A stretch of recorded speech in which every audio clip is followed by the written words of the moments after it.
Democratic integrity in Canada isn't just on life support, our ruling class is leaning in with a pillow. Internal records reveal that federal election officials knew the 2025 election date well in advance, but somehow still botched the vote.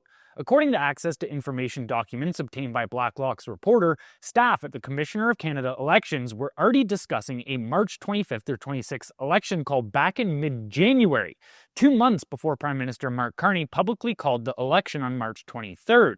It appears we will have an election call on March 25th or 26th, wrote Pierre Verrier, communications manager in the Elections Commissioner's office, in a January 17th email. The message, which casually discussed vacation plans and budgets, makes clear that top federal election staff had near exact knowledge of the snap election date well before the public or opposition parties were informed. And yet, despite this early warning, Elections Canada oversaw one of the most error-ridden elections in recent memory.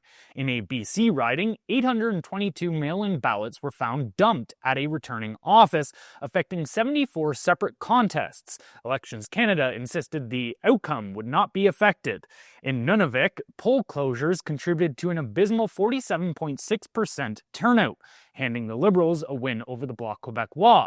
The chief electoral officer later apologized. In Terrebonne, Quebec, the Liberals won by a single vote, even though Elections Canada admitted they failed to process valid ballots due to misprinted labels. A court ruling is now pending.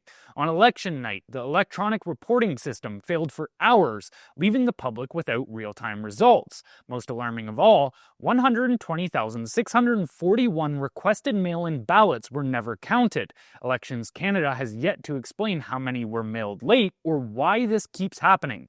It's one thing to be blindsided by a snap election. It's another to know it's coming and still let the wheels fall off. What this highlights is a deeper issue, a growing divide between government insiders and the public. When institutions like Elections Canada are privy to critical information months in advance but continue to fail at their core responsibilities and then offer little explanation, it's not just bad management, it's a threat to democratic legitimacy.